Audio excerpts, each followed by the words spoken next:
Hello বন্ধুরা, সবাইকে শুভ দুপুর। তো আজকে আমি বাজার থেকে চিংড়ি মাছ এনেছি, মাছের ডিম এনেছি আর দুটো রুই মাছ এনেছি।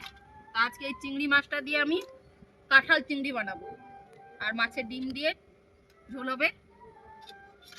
তারপরেরটা দেখাবো তোমাদের কিভাবে। এই যে বন্ধুরা, গাছ থেকে কাঁঠাল কেটেছি, অনেকে বলে গাছ পাঠা, তো এই গাছ পাঠা আজকে বলি হবে, রান্নাও হবে।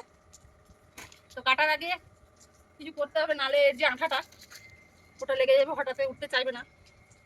তার জন্য আমি সর্ষের তেলকে এই বটির মধ্যে এরকম করে সুন্দর করে লেপে দেবো, তাহলে আঠাটা জড়বে না, তাড়াতাড়ি ভাবে পরিষ্কার হয়ে যাবে। আর আমি হাতেও নিয়ে নেব এরকম ভাবে, আঠাটা যাতে না লাগে। সর্ষের তেল এরকম ভালো করে মেখে নিতে হবে কাটার আগে।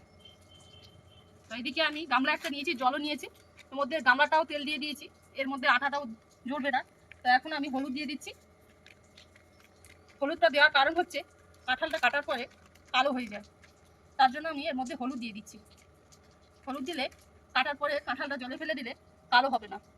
তো বন্ধুরা, এখন আমি কাঁঠালটা কাটছি।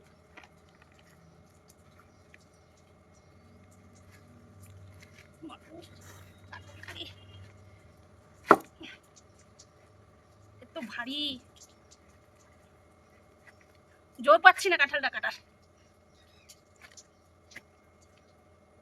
দেখে মনে হচ্ছে কাঁঠালটা খুব বাড়তি হয়ে গেছে, কিন্তু না, কাঁঠালটা খুব নরম। দেখাচ্ছি তোমাদের কেটে।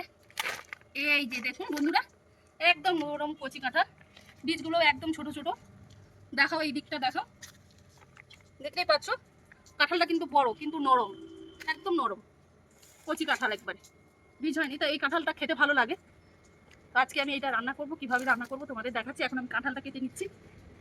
বাস কাছে নে, আমার কাঁঠালটা এইভাবে দেখুন, সবুজ, এই ছালটা যাতে সবুজ না থাকে আমি এরকম করে ছালটা তুলে ফেলেছি। এর ভেতরে যে ভতিটা, এটাকে কিন্তু আমি কেটে ফেলবো, নাহলে এটা কষা লাগবে খেতে। এটা যদি না কেটে ফেলি এটা খেতেও ভালো লাগবে না, তাই আমি এই যে কেটে ফেলে দিয়েছি। এখন এরকম করে ছোট ছোট করে টুকরো করে কেটে নেব। এই যে বন্ধুরা, এইভাবে সব কটা কাঁঠাল কেটে নেবো, দিয়ে এর মধ্যে জলে ফেলে দেবো।